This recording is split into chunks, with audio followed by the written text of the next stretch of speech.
दोस्तों ये Infinix hot 60 pro plus और Vivo Y400 इन दोनों स्मार्टफोन्स का मैंने बैटरी ड्रेन टेस्ट किया है। कंप्लीट वीडियो यूट्यूब चैनल पर अवेलेबल है, अनबॉक्स बाबा जी यूट्यूब चैनल पर, वहां पर आप देख सकते हैं जाकर।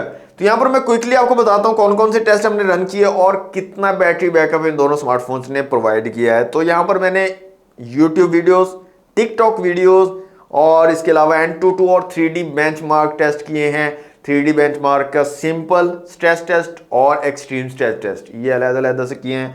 इसके अलावा रियर और फ्रंट कैमरा की वीडियो रिकॉर्डिंग का टेस्ट यहाँ पर किया है हमने। तो ये तकरीबन टेस्ट किए हैं सारे हमने। और यहाँ पर सर्वाइवल की बात करें तो इन्फिनिक्स हॉट 60 प्रो प्लस ने सर्वाइव किया जनाब 8 घंटे और 5 मिनट तक, जबकि Vivo Y400 की अगर बात करें तो इसने सर्वाइव किया 8 घंटे और 42 मिनट 42 मिनट्स तक सर्वाइव किया है। तो डेफिनेटली विनर यहां पर Vivo Y400 निकल रहा है और अच्छा बैटरी बैकअप आपको प्रोवाइड कर देगा। कंप्लीट वीडियो के लिए अनबॉक्स बाबा जी यूट्यूब चैनल को विजिट कर लीजिएगा और अनबॉक्स बाबा जी को फॉलो करना मत भूलिएगा।